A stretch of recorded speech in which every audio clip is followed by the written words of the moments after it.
In Fergus, if a customer disputes an invoice, you can manually mark it as disputed to help track and manage the issue. Here's how.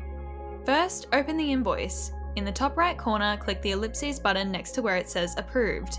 From the drop-down, select Disputed. You'll be prompted to enter notes. Use this space to record any details about the dispute, such as what the customer raised and any relevant context. These notes will help you track the issue and refer back to it later. Once you're done, click Mark as Disputed. This invoice will now appear in orange in the Payments column, highlighting that follow-up is needed.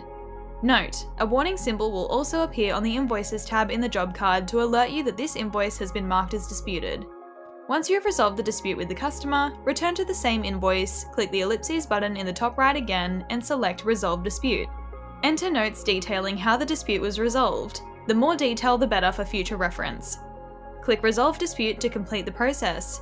And that's it! By using the dispute feature, you can stay on top of payment issues and ensure nothing slips through the cracks.